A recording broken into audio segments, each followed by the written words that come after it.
Oh, and welcome. Is the world a little bit stressful right now?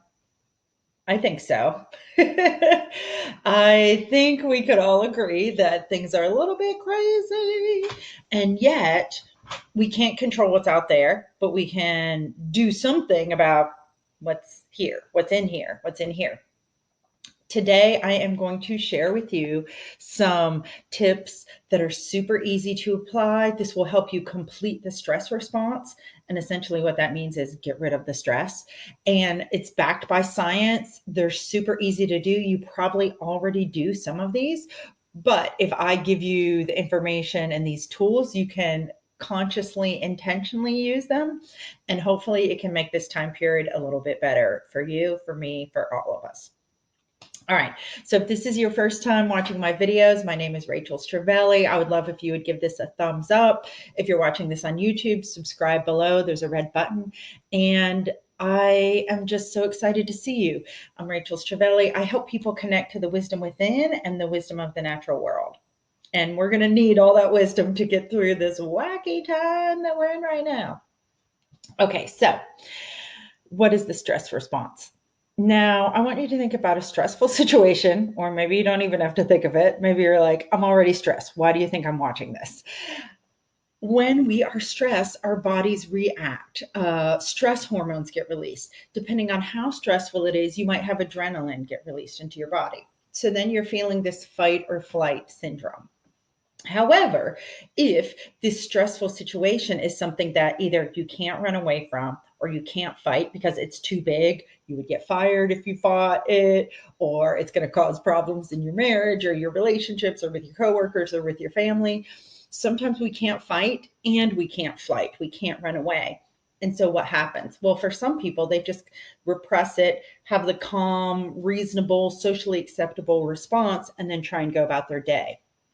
The problem is those stress hormones that were released in your body are still in your body, which means that if they're still in your body, then you have not gotten rid of them and they are impacting you. And over time, they're going to have a negative effect on your health, on your emotional state, on your mental state. It can cause burnout and it can be really quite a negative thing. And I don't want you to go through that.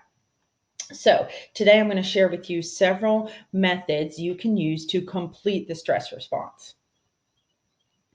All right, number one, exercise. Now, I know tons of people are always telling us that we need to exercise and that exercise is the best way and we need to do it. And oh my gosh, don't you love running? I don't actually love running.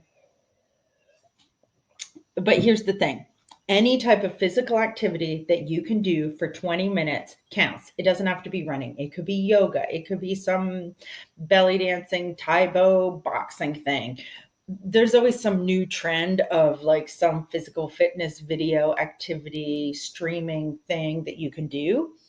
Experiment until you find the thing that works for you. If it's cycling, if it's rock climbing, if it's skiing, if it's rowing, whatever it is that gets you moving your body and exercising, that's what you want to do. That's going to help move the stress hormones out through your body. So if you think about it, this is serving the flight response of that fight or flight. It's the number one way, scientifically proven to be like the most effective to get rid of it. But if you don't like exercising, or you're like, you know what, I already exercised and I'm still kind of stressed, or I exercise in the morning but then I have a whole stressful day and I don't want to exercise again, here are several other things you can do. Time in nature. Time in nature is so soothing for the mind. It's so soothing for our bodies. It allows us to connect to something bigger than ourselves. It allows us to tune into all of the cool things happening out there. Now, if you haven't spent a lot of time in nature, you might not be aware of how many really cool things are happening out there. But by making a point to get out every day and take a 5 to 10 minute walk, or sitting out on your porch or balcony or whatever area that you can look outside, and just looking outside and sitting and observing, watching the clouds, watching the trees, watching the birds, and just relaxing. taking this time to pause can help some of those feelings to move throughout your body so that you can start to feel better. Another thing that you can do is deep breathing. Whether it's a deep breath, just a couple deep breaths that you do yourself. There are tons of meditation apps if you want to go that route. Even if you don't want to meditate, there are apps that you can use that'll help you with this. You can if you want to, or you don't have to. Deep breaths help tell your body everything is okay. I can relax, because when we're in fight or flight mode, we're not deep breathing. We're shallow breathing with like the upper parts of our lungs, but deep breathing so that you can actually feel like your belly moving as you take a deep breath. That tells your body that it can relax, that things are calm, that things are going to be okay. All right, positive social interactions. I know in this time period, a lot of people are social distancing, and that's wise, but we can still have positive social interactions. We can call a friend, we can text, we can do Zoom or some of these other video conferencing things. I feel like every week I found out about a new platform where you can interact with someone else. And so having these positive social interactions. Now, if you find that you're a person who, when you go online, all of a sudden you start reading bad news and getting in arguments about this and this and that, then don't do that. Then make a point to say, you know what, in the evening, I'm not going to go do that. I'm either going to go straight to the place where I can one-to-one connect with people, or I'm going to go to another place where I don't even have that. I'm going to make a phone call. I'm going to do whatever is a positive interaction that makes me feel good. Along with that, affection. So if you have humans or pets or whoever, giving them a long hug, a 20-second hug releases the feel good hormones, a 6-second kiss. And um, your animals are going to love to get that hug. If you're feeling stressed and no one is in your house right now, give yourself a big hug. Like, let yourself feel that feeling of or go hug a tree. That's pretty good too. All right, another positive thing that you can do, which might not feel positive in the moment, but once you're done will feel positive, is have a big cry. Cry your eyes out. And think about how in the past, when you have done that, it feels really good. You feel kind of like empty and clean. And like after a big rainstorm, you're just like, oh. And even if the problem itself hasn't gone away, you feel like you can handle it. Crying releases the stress and lets you come to things with this calmness and centeredness, because you've released those stress hormones. Same thing with laughing. Lots of laughter releases the stress and helps you to feel so much better. I try and watch at least 10 to 15 minutes every day of something that makes me laugh. I try and play with my kids. Kids laugh a lot.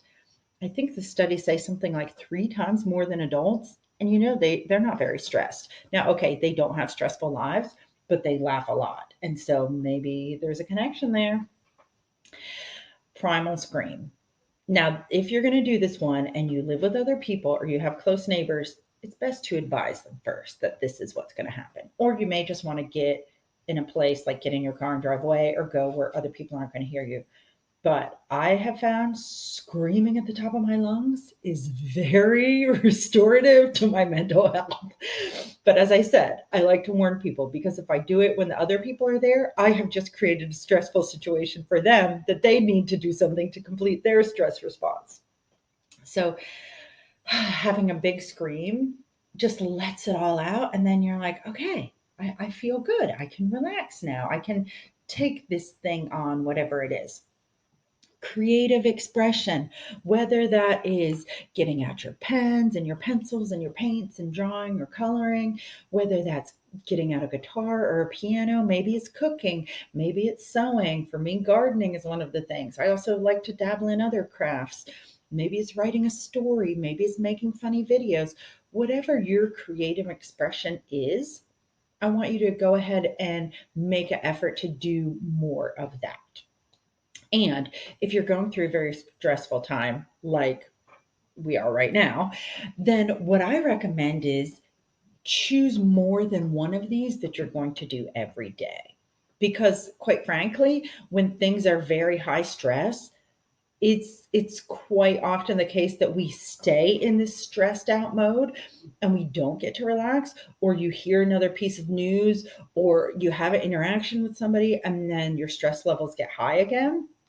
So I would say you might even want to find, okay, 3 times a day, I need to be doing things that keep me calm, that keep me centered, that complete the stress response so that I can move all those stress hormones out of me.